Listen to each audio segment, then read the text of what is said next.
All throughout the life of Jesus, he teaches lessons in very similar ways. Jesus often uses earthly things to teach a spiritual message. When he does that, we have to be sure that we focus on the spiritual message and not as much on the earthly aspect of the things he's saying.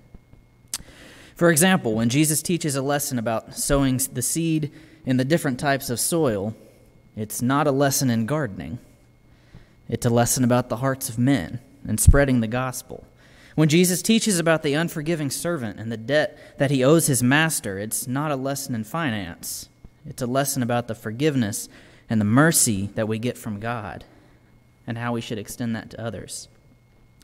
I say all this because I think there's a text in our Bible reading this week that many people go to, many people know and quote, and they focus a lot and very often on the earthly portion of the teaching. In Matthew chapter 22, the Pharisees make an attempt to catch Jesus in his own words. They ask him the question about whether it is lawful or not to pay taxes to Caesar. Jesus' response is not what they were expecting. He says, "Show me a coin for tax," in verse 19. He asks the men, "Whose image is on this coin?" To which the men respond, "Caesar's." And Jesus says to them, "Render to Caesar the things that are Caesar, and to God the things that are God's." So many people turn to this text and use it to teach that Jesus is saying it's acceptable to pay taxes, and they're not wrong. He does say that. But if we're using this to talk about taxes, I think we're missing a greater point. As I said, Jesus' main point, they're typically not the earthly portion of the teaching. And I think there are many points that could be made from this text, taxes being one of those things. But I think there are also a lot of points to be made that are much more important than taxes.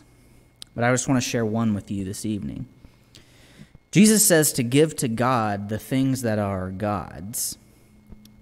How do we know what belongs to God? How do we know what to give to God? I think the answer to that would be the same way that we knew what belonged to Caesar. Jesus said we knew what belonged to Caesar because it was what bore Caesar's image. So by that logic, what belongs to God must be something that bears his image. What might that be? In Genesis chapter 1, God tells us what bears his image. In verse 27 of Genesis chapter 1, the text says that God created man in his own image. In the image of God, he created him. Male and female, he created them. We bear the image of God. Each one of you, myself, everyone in the world, we bear the image of God. We were created in his image. Therefore, we ought to give to God the things which are God's, that which bears his image. We are to give ourselves to God. I think that is what Jesus is telling these men. Don't focus on the earthly things. Give to God the things that are important. Now, if we don't pay our taxes, the IRS will come collecting because that money belongs to them. But more importantly, if we don't give ourselves to God, he will come collecting. But he's not going to take our money. God has the power to destroy both body and soul, and he will, if not given what he deserves. We must give ourselves to God fully, and we must do that in a few ways. One, we must give ourselves to God in worship. We need to devote ourselves to worshiping God, giving ourselves to him for his glory and for his praise. We must give ourselves to God in spirit. Our hearts should be his. We should give our hearts fully to him, devoting ourselves to his work and to his will. And we must give ourselves to him in death.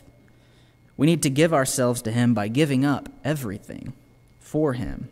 Everything we have in this life, everything we have had, everything we have been, must be put to death, putting off ourselves and giving God everything that's left. That's what we're to do as Christians, to give every part of ourselves to God because we belong to him, because we bear his image. He created us. He gave us life. We belong to God. We have no right to take ourselves away from him or to hold ourselves back from him. So I'll ask the question tonight, have you given yourself to God? Do you continually give yourself to God, and all that you have and all that you are, does it truly belong to God, or are you holding it for yourself? If not, tonight you can fully give yourself to God, and the way to start that is through baptism. In baptism, we crucify the flesh. We enter fully into Jesus Christ, as we're taught in Galatians. Tonight, if you haven't, take on baptism. Fully devote yourself to God because you belong to Him. Give to God the things which are God's. Tonight, if we can help you to do this, or if you need help in any way to grow closer to God, let us help you. If you do need this help, we encourage you to come forward now and receive it as we stand and as we sing.